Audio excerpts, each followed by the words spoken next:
Hello and welcome to this show. This is Digital Arts Festival, and it's being produced by Center Stage Theater in Santa Barbara, California. And this is my second show on video, and my guest this time is Kate Cortesi. Just to let you know a little bit about Kate, she is a playwright, and she is a Brooklyn and Boston-based playwright from Washington, D.C.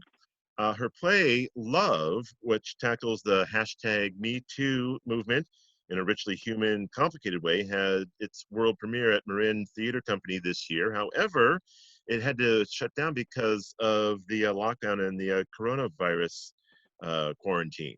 But it is available for home viewing, and we'll talk about that and touch on that in just a little bit.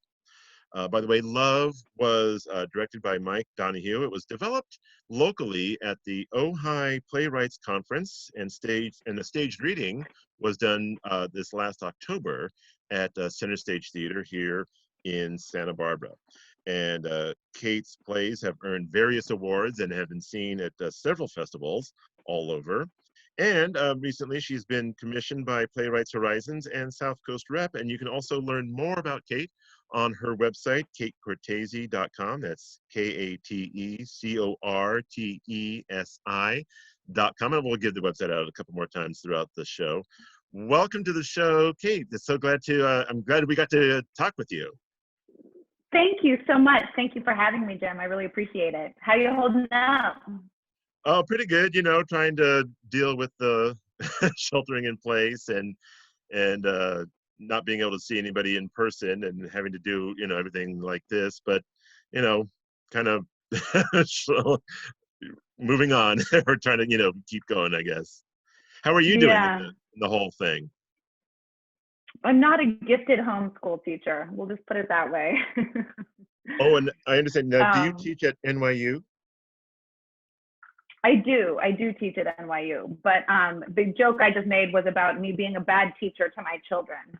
I'm doing better by the college students, but right. homeschooling elementary school kids is not my gift. Right. So right. We'll see. See how that. We'll see if they start 4th and 6th grade next year, far behind, or just loving school because they have real teachers and not their mother. Now, will your kids continue after the quarantine through school, or is school pretty much here? It's shut down through the rest of the school year. Right now, it's up through early May. So I wouldn't be surprised if it gets pushed back, but right now, the official quarantine is up through May 4th, I believe. Through May 4th, gotcha. So tell us a little bit about Love. I understand Love is a different take on the hashtag #MeToo conversation. What inspired you to write it? Well, like many of us, when those stories started coming out in the news in 2017, and there was a big, sort of implicit invitation to have more of a conversation with your friends or online or, with your partners about whatever Me Too violations you'd witnessed or experienced or heard about. I mean, it just, everyone was sharing and puzzling. And, some of the stories were cut and dried, black and white. I've got my own of those, and so do many people I know. But the ones that my girlfriends and I kept, puzzling over weren't necessarily these, very strong, egregious violations by men who were clearly in the wrong. Some of us were really puzzling over relationships that were consensual, or where the power dynamic wasn't so imbalanced, or where it was imbalanced, but we felt empowered. Or, there's a ton of different ways that the Me Too questions both felt relevant, but it didn't feel like a complete template for what we were experiencing. But there was something very rich and very sort of a little bit unsettling about looking back at those experiences through the lens of Me Too. And it was complicated. It was unclear.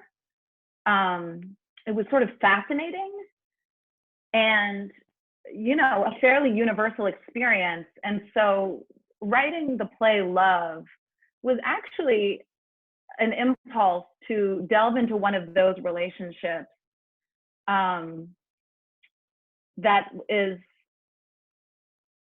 hard to categorize, or you could both categorize it as loving and extremely messed up. And, you know, to ask people to hold those two truths is hard. You know, we don't want someone who's done something very bad to be someone we love. You know, the mainstream conversation likes us either to love good guys or to dismiss bad guys. And to really love someone who behaves badly is a bit of you know, it's more demanding on an audience, but I think really important. And I think theater is particularly good at getting us to hold those kinds of contradictions. So that's where it came from. So tell us a little bit then about the plot for those who may not be aware or who didn't get a chance to see it back in October here. What's the basic plot about? Well, I have to start by saying it's not too late to see it. You can watch the video stream. Yes. Up until April 14th. We'll come back to that. Okay. But to entice you to see it, it's the story. It starts in 2018, where a woman in her late 30s who has a career and a family is sort of summoned unexpectedly to meet with an old coworker of hers, who tells her that a bunch of women who worked in the office where she worked just for 1 year in her very early 20s are coming forward and speaking to the New York Times about the boss of that organization from their early 20s, and, you know, would she consider joining the story? And the main character, her name is Penelope, which Penelope is a name in Greek and in Greek mythology for a famously loyal woman, the Penelope of Odysseus, but also Penelope means weaver. So anyway, Penelope is, she did have an affair with her boss. She did not categorize it as a Me Too affair. In fact, she's still friends with him, and her instinct is to actually be very loyal to him. She really, you know, he's sort of like a brother to her now. And so this information that there were others, that these others are classifying it as something, as an abuse of power, is really shocking to her. And so the play is her going through the present in 2018, but also revisiting those early years in the office, some of the intervening years, and experiencing that whiplash of trying to understand your own actions and your own memories and your own identity in the past through the lens of the present. So that's the basic premise. Gotcha. And I have to say, I saw the stage reading here in Santa Barbara back in October, and it was very thought-provoking. I felt it did ask a lot of questions and not necessarily have all the answers to those questions, I thought. But I found it very intriguing and a great play to continue the dialogue after it's over. A lot of times when I see plays, I like plays or films or what have you, where the performance kind of continues, if you will, after the curtain comes down. And Jen, let me tell you that in Marin, Marin has this insane policy of doing a talkback every single night after every single show. And usually they go maybe 15 or 20 minutes. And after our play, the shortest one was 45 minutes and the longest one was an hour and a half when they had to cut it off. Wow. So you are not kidding about the conversation continuing. And people were talking in the lobby. It is, I understand the word provocative newly, and that, like, literally provoking people to at least talk and argue, you know? Right, exactly. To have a dialogue of some kind and to discuss the issue outside of the box of maybe the media or, you know, where you see the Me Too movement, you know, being able to talk about it, as you're saying, you know, in a provocative way. One of the things I wanted to ask, you know, speaking of the show in Marin, tell us a little bit about that experience, because going from having it produced and then it had to be shut down and now there's the video stream. What has that experience been like for you? It's been hard. I mean, our whole industry, the theater industry, is reeling, and so many True. shows had to close.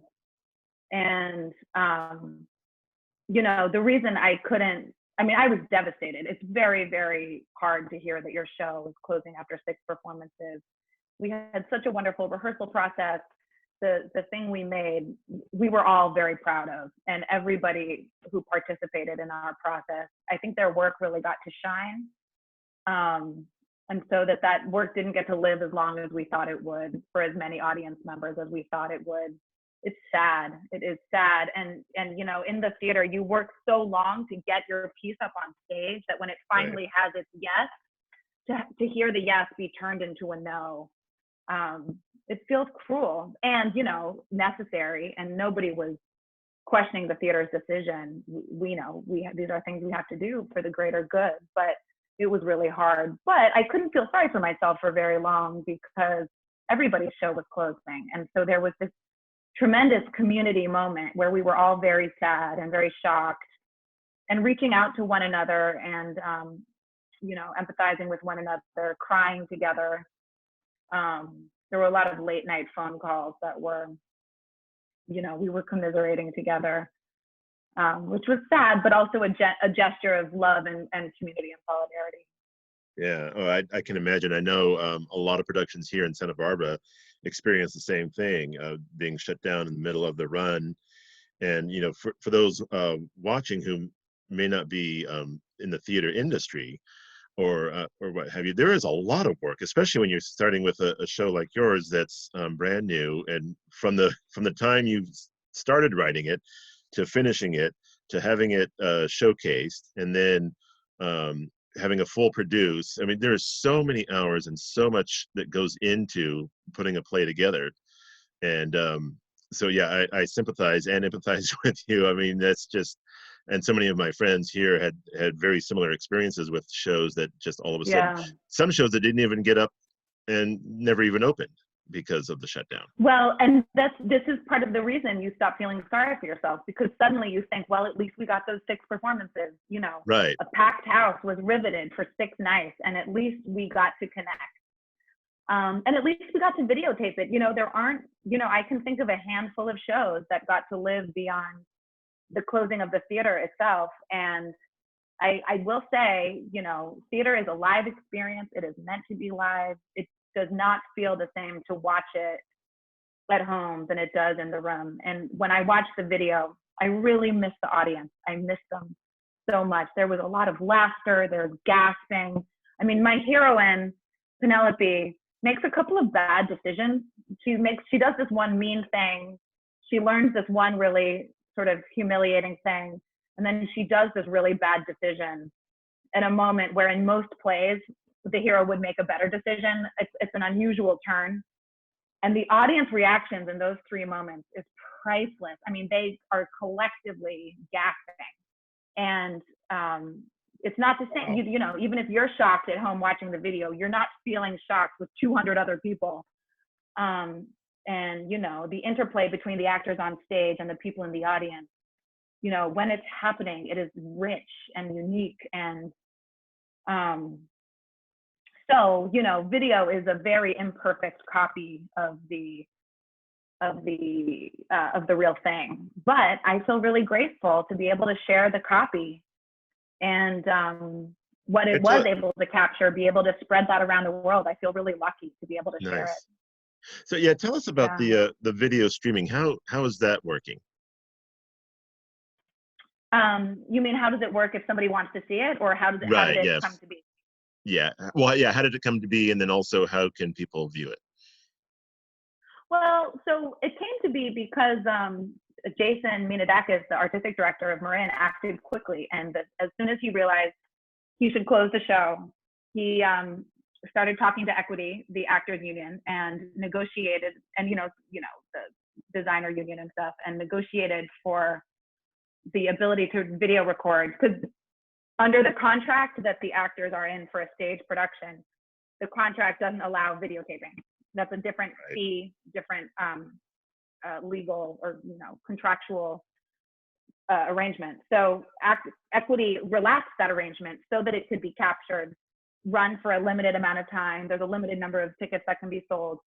And so they set up cameras in an empty house where there's no audience, and they filmed 2 performances, and either just used the best performance or maybe cut and paste from both. I'm not totally sure, to be honest. And then they spent about, a week editing it and released it. If you go to the website, you click buy tickets, put in the credit card information like usual, and then you get an email with a link and a password, and maybe a week or something like that to watch it, and then that's it. Well, oh wow, so that's a really cool solution, actually, when you consider it would be better if they were in the theater and watching it live, and nothing beats live theater. But given the circumstances that we're in, that's a pretty cool solution, I think. Well, that's how I feel, and it feels really good to be able to share the work. Our lead actress, Clea Alsip, who's a wonderful, wonderful actor. She's an incredible leading lady. She does things in our show that I would bet money you've never seen one actor have to do over the course of a whole night. I mean, it's very demanding, and she rises to the demand and then some. But her mom is bedridden, and her mom wasn't going to be able to travel to come see the show. So whenever I felt a little down, I would think, this unfortunate turn of events does mean that Clea's mom is going to get to see her in this performance, and I took comfort in that. Well, there you go. Yeah, exactly. You can take comfort in that story. That's amazing. So yeah. Tell us a little bit about the whole process. So this was a fully produced production in Marin. What is your experience with the whole process? Are you involved with every aspect, or just with the director, or the director and actors and designers? Take us through that whole process. Well, once you've gotten the wonderful call from the artistic director saying, we want to do your play, playwrights in the theater world are lucky in that we are at the center of the process and actually have a lot of artistic authority over the different steps. I don't have final say, but the culture of theater is to honor the will of the playwright. And I appreciate that for the obvious reasons. So luckily, my first choice director, with whom I'd done a number of workshops on this, he was available to do this production, and he's a director that Marin loves and has already worked with twice. So we started making casting lists and designer lists, and talked about what each role needs and what each job needs, and did our best to match our community of people to those demands. And the local actors who we were able to use were great, and we were able to bring in a couple of actors from New York, and they really, really shine in those roles. And what I felt pretty empowered by Marin, and they really trusted me and Mike to pick the right actors and pick the right designers. And I'm really happy to say that the production we made is the one we were aiming at. That the pieces really did work together in harmony, and we made the thing we wanted to make, which is a blessing. It doesn't always go down that way, so right. We're pretty happy. Nice. And so tell me a little bit about your writing process. When you're writing, do you use a structured process, or is it spontaneous? Do you do like an outline? Take us through your whole process of writing. Gosh, Jim, I wish I had a neater answer for you. I find my own process actually pretty mysterious. It involves all of those things you mentioned. I mean, it's not, a subconscious trance, God knows. But for example, I'll take you through the process of Love, which is unique. But I think most of my plays have their own process, and each story and each impulse has its own sort of journey. But Love was started because I was sitting at a bar with a good friend of mine, who's a theater director, and I was sort of complaining, probably is the right word. I was complaining about this thing I was telling you all about, the how interesting it is to look at relationships that had an aspect of Me Too to them, but also had an aspect of something more consensual or permissible, or the thing that was inappropriate about it was also what was great about it, and just sort of looking at those contradictions, and how me and so many people I knew so many women I knew were so interested in that, and that the stories on social media and on stage, because at this point there'd been a number of Me Too's on stage, really were still in that black and white, the villain is a villain, the victim is a victim. And I'm glad those stories are out there. I'm not knocking those stories. I absolutely think Harvey Weinstein got his justice, and I'm thrilled about it. So I'm not knocking the black and white cases. I just think a lot of life is lived outside of those black and white cases. And those kinds of stories, I think, are really well suited to the theater. So I was basically, it was a drink or two in me, subjecting my friend to this rant. And he said very simply, well, that's why you should write the play. The moment needs your voice. And I was like, oh, no, I'm not going to write a play. That's silly. And then 2 nights later, I had insomnia, and I picked up a notebook next to my bed, and I sort of wrote a grid. And in that grid, I had this scene. So, okay, and this scene is in 2018. This scene is in 2003. This scene, and that structure changed actually quite a bit over the course of me working on it. But I had a list of scenes by dawn. And at that time, I was teaching, that was in June, I think, or maybe May. And I was teaching a month-long intensive at NYU of playwriting that met 6 hours a week, 2 times a week. And so I just did all of the exercises along with my students. And I did this exercise and this prompt, and now write a scene where this happens. And I did it all along with them with this story idea. And by, the end of June, I had a draft of a play. And so from there, the first draft for me is sort of the hardest thing to get through, because that's where the crisis of faith mostly lives. Is like, can I get to an end? Does this have an end? Is this a real idea, or was some moment about this, rich or appealing to me? But so I got to the end of a draft. I invited some actor friends to read it. We closed the door. I didn't open it to any audience. We just, me and Mike, my director, and some actors and a few trusted friends. And, so from there I thought, oh, okay, we actually do have a play. This is pretty exciting and suspenseful. And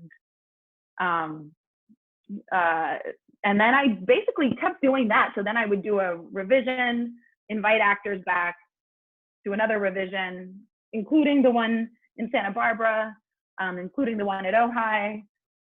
So you just sort of keep,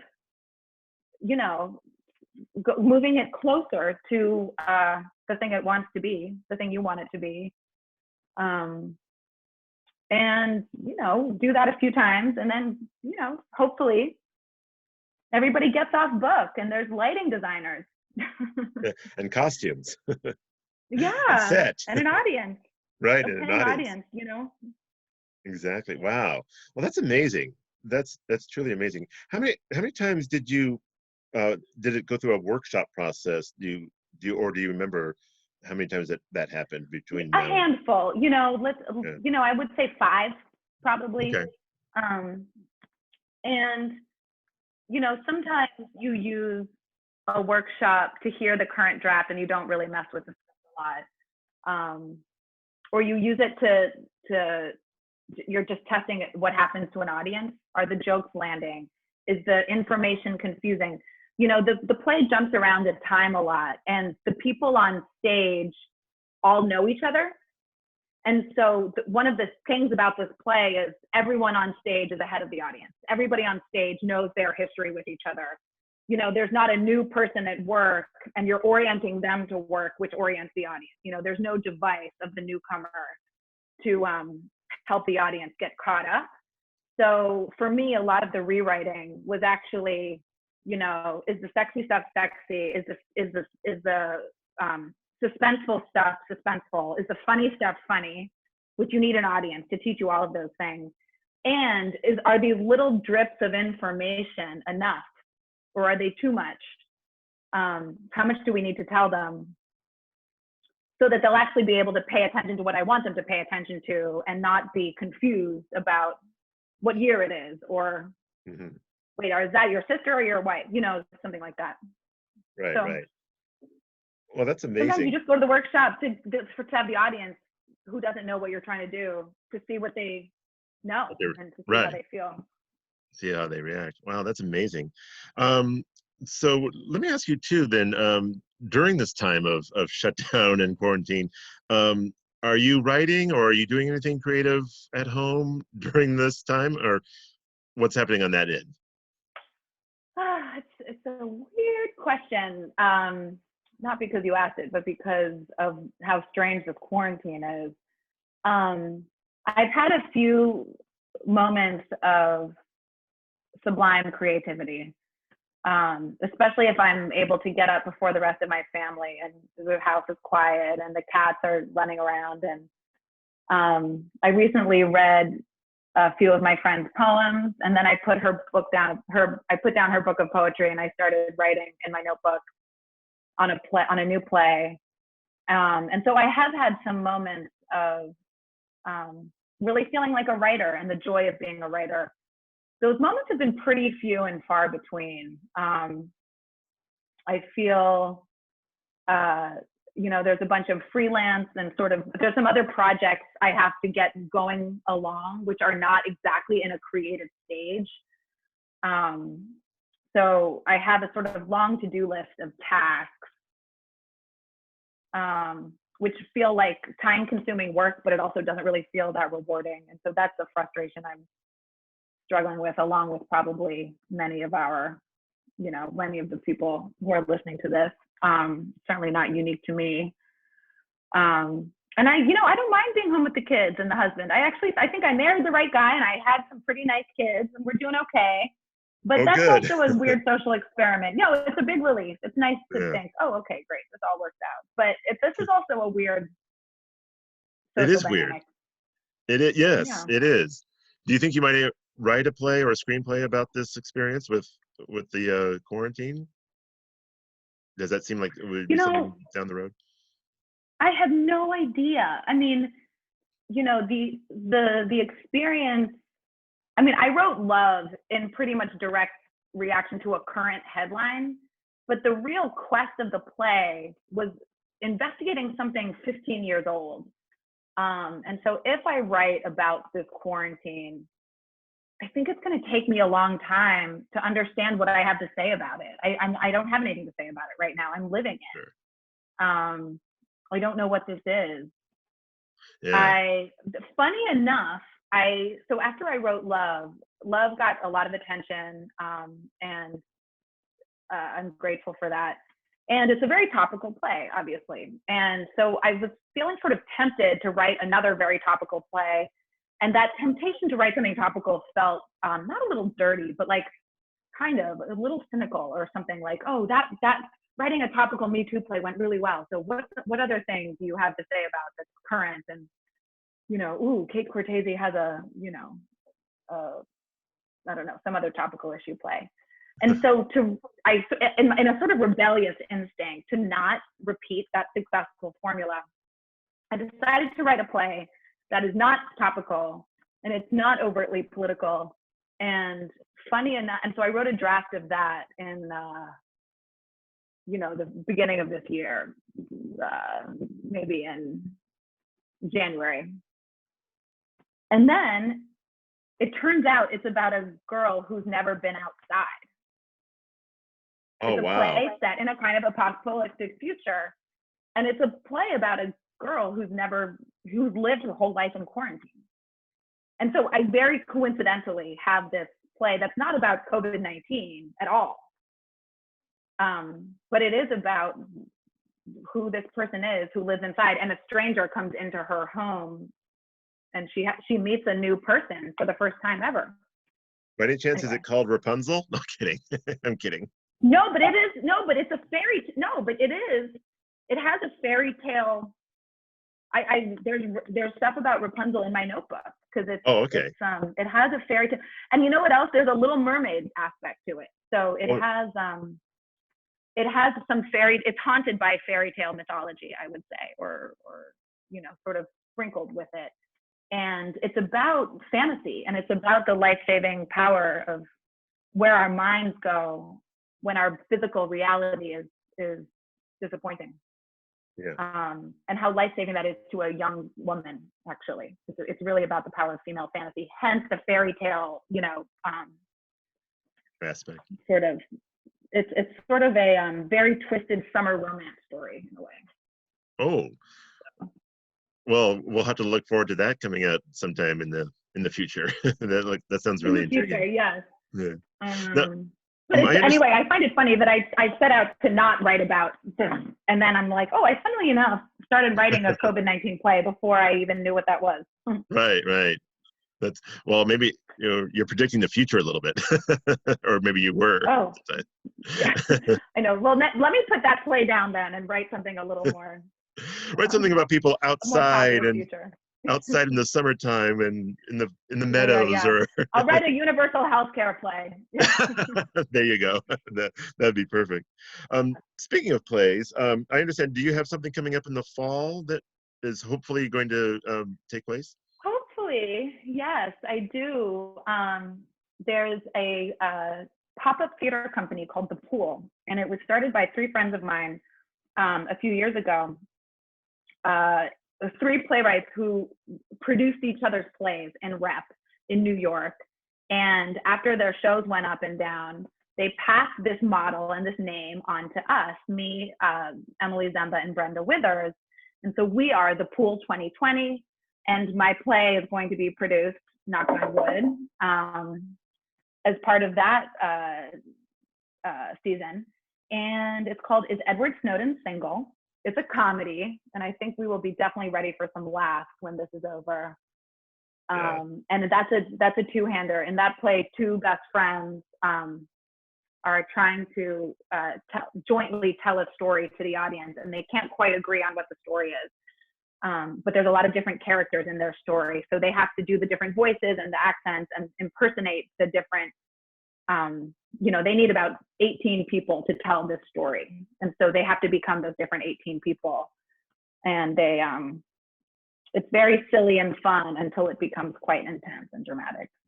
Oh, that sounds very intriguing. That sounds really cool. Thank you. And that'll go up sometime in September, October, hopefully, or hopefully, basically the month of October 10th to November 9th, at the New Ohio Theater in Manhattan.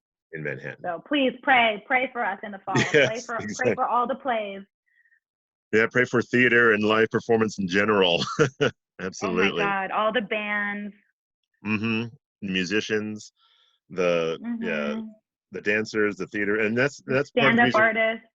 Exactly, and that's why this is existing. That's why Center Stage put this together, so that we can try to still be connected to the artists as much as we possibly can, as limited as we are, with having to do it through video.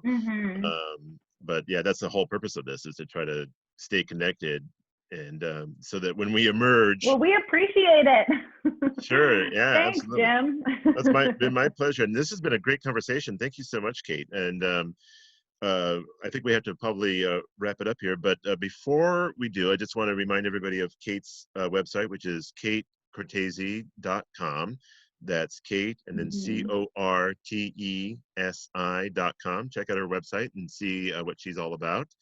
And also, if you'd like to learn more about Center Stage, their website is centerstagetheater.org.